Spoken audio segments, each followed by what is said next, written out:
Bom dia, que a graça e a paz do Senhor Jesus Cristo seja em sua vida, no seu lar, em seus negócios.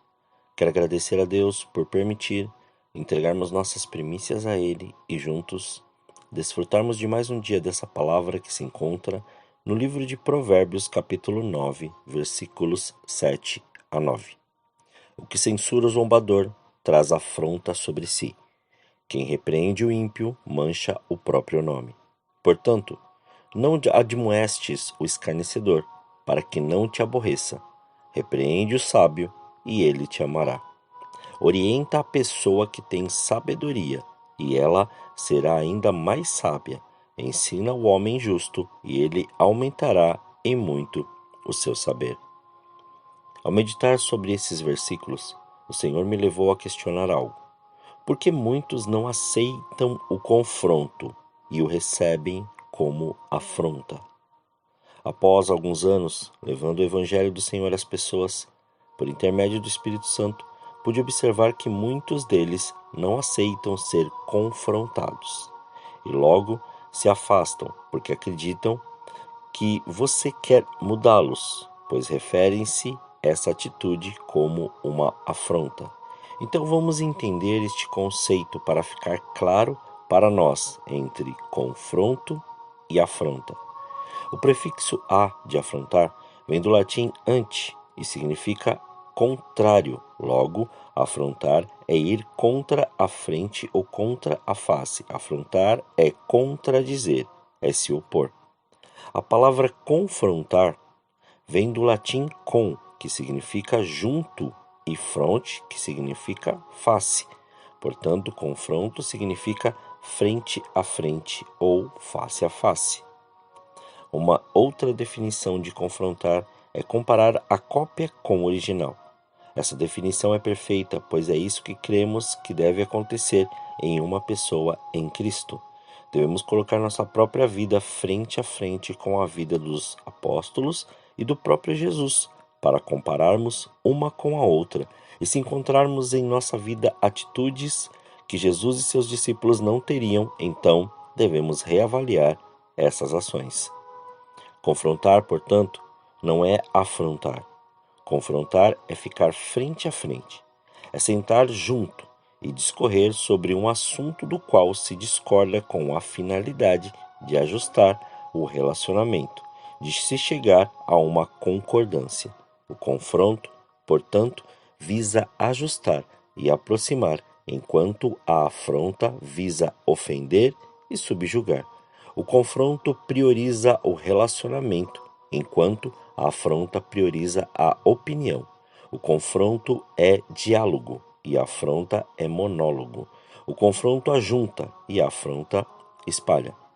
Assim, após esse entendimento, temos que ter o discernimento que somos pessoas de que necessitam desses aperfeiçoamentos todos os dias. Mas, diante dessa compreensão, ainda existem muitos que, por causa de seu tempo de conhecimento da palavra, vida na igreja, liturgia de anos, amizades influenciadoras, religiosidade, estagnação espiritual, prisões e enfermidades emocionais e espirituais, estão convictos que são detentores de uma verdade que estão levando-os a desviar do caminho proposto por Jesus. E isso nos remete a lembrar do episódio em que Pedro afronta Jesus e o Senhor o confronta, como descrito no Evangelho segundo Mateus, capítulo 16, versículos 21 a 23. Desde então começou Jesus a mostrar aos discípulos que era necessário ir a Jerusalém, sofrer muito nas mãos dos líderes religiosos, dos principais sacerdotes e dos mestres da lei, e ser morto e ressuscitar no terceiro dia. Pedro chamou-o à parte e começou a repreendê-lo, dizendo: Senhor, tem compaixão de ti, isso nunca te acontecerá. Ele, porém, voltando-se, disse a Pedro: Para trás de mim, Satanás, tu me serves de pedra de tropeço. Não compreendes as coisas que são de Deus, e sim as que são dos homens. Analisando num primeiro momento, foram palavras duras, mas necessárias. Porque Jesus não estava ensinando bajuladores, mas discípulos que teriam que aprender a andar sozinhos e na dependência do Espírito Santo. Hoje, presenciamos atitudes como essa em vários lugares. Deus deu a missão, o chamado e a direção, mas sempre tem alguém dizendo que não é para pensar sobre isso, porque não quer ficar sozinho.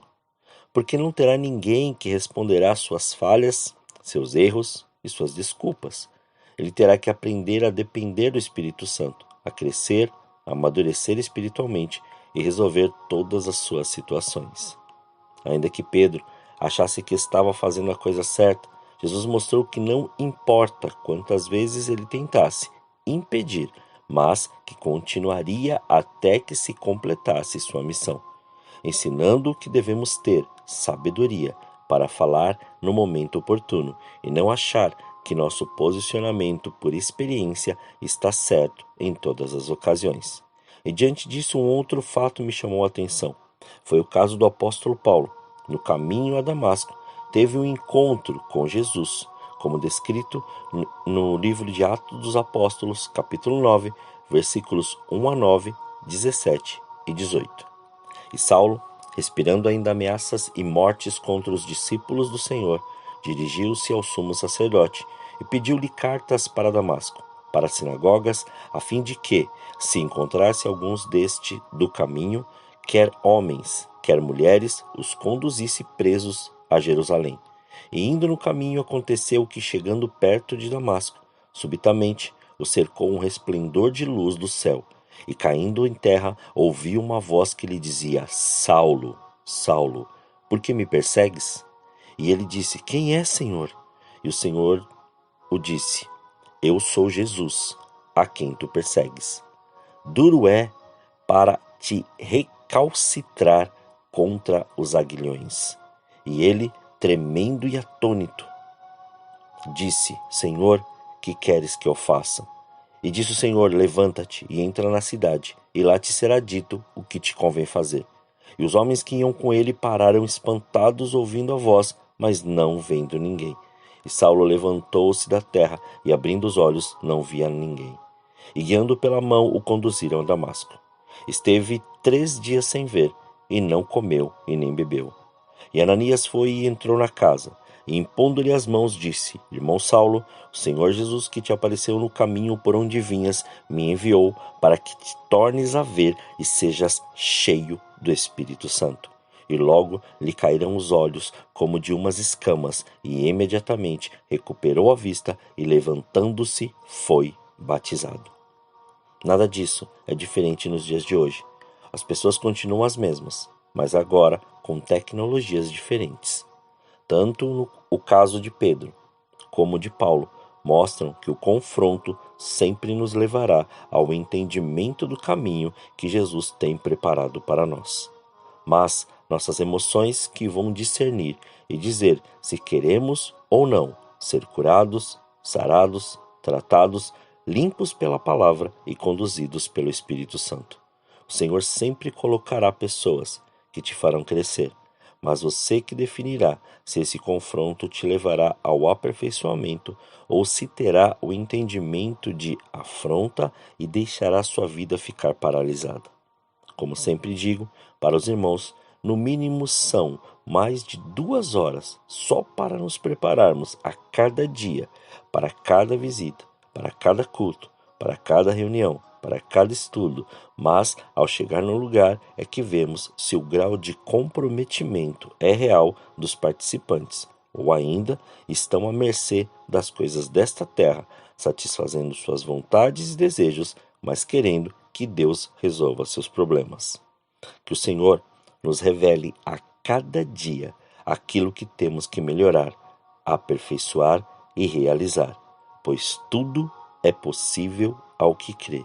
E se você crê, pode ter certeza que o Senhor começa a fazer tudo isso hoje. Oremos. Senhor, nós te louvamos e te agradecemos, Pai. Graças te damos pelo seu amor, muito obrigado pelo seu cuidado. Senhor, sabemos que Tudo está diante do seu querer e diante, Pai, da sua presença. E por isso somos gratos por entregar as nossas primícias, estas primeiras horas a Ti. Somos gratos pelo seu amor e pelo seu cuidado. Sabemos que nada parte, Senhor, nada parte, Pai, de qualquer extremidade desta terra sem a sua permissão. Portanto, Senhor, leva-nos ao entendimento daquilo que o Senhor quer e da maneira que o Senhor quer. Faça-nos, Pai, um instrumento, Senhor, afinado e afiado por Ti, para compreender tudo aquilo que o Senhor está nos dizendo e como nós temos que a cada dia nos aperfeiçoar em Ti. Somos gratos, Pai, por mais este dia. Somos gratos pelo seu amor. Somos gratos pelo seu cuidado. Então ensina-nos tudo o que nós temos que fazer e mostra-nos a cada dia mais como nós temos que proceder. Muito obrigado, Senhor. Consagramos tudo aquilo que temos e que somos, para que o Senhor cumpra e estabeleça o seu querer. Assim oramos, agradecidos, em nome de Jesus. Amém. Que você tenha um dia abençoado na presença do Senhor.